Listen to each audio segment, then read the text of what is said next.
నేను ఈ వీడియో చూసి ఇలా అంటాను అంటే ఈ చీర బట్టలు తగలబెడుతున్న వ్యక్తి వాటిని ఏదైనా పేద మహిళకు కట్టుకోవడానికి శరీరాన్ని కప్పుకోవడానికి ఇచ్చి ఉంటే బహుశా దేవుడి కంటే ఎక్కువ పుణ్యం వీరికి దక్కేది.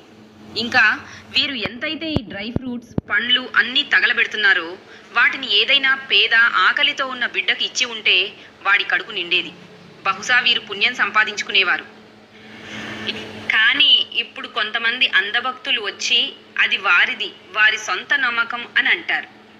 వారు కాల్చినా తిన్నా పారేసినా ఏదైనా చేసినా నీకేంటి?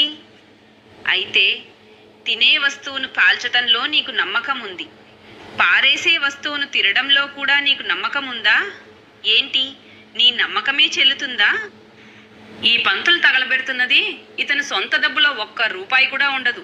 ఎందుకంటే దాన ధర్మాల్లో ఇతని డబ్బులో ఒక్క రూపాయి తగ్గించినా నిన్ను ఒక ఆట అనుకుంటాడు. అతని ఒక్క రూపాయి కూడా పోదు. అతని ఇంత తగలబెడుతున్నాడు, పారేస్తున్నాడు, అతనికి ఏం పట్టింది?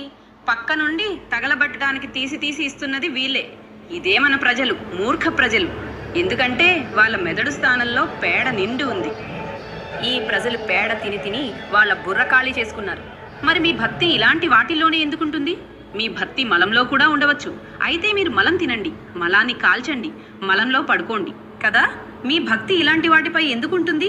తినే వస్తువులను మీరు పారేయాలని మాట్లాడతారు, తగలబెడతారు. మరియు పారేయాల్సిన వస్తువులను మీరు తినాలని మాట్లాడతారు. వావ్, మీ భక్తి ఏమిటి?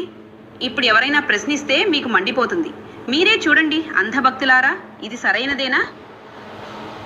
నేను ఈ వీడియో చూసి ఇలా అంటాను అంటే ఈ చీర బట్టలు తగలబెడుతున్న వ్యక్తి వాటిని ఏదైనా పేద మహిళకు కట్టుకోవడానికి శరీరాన్ని కప్పుకోవడానికి ఇచ్చి ఉంటే బహుశా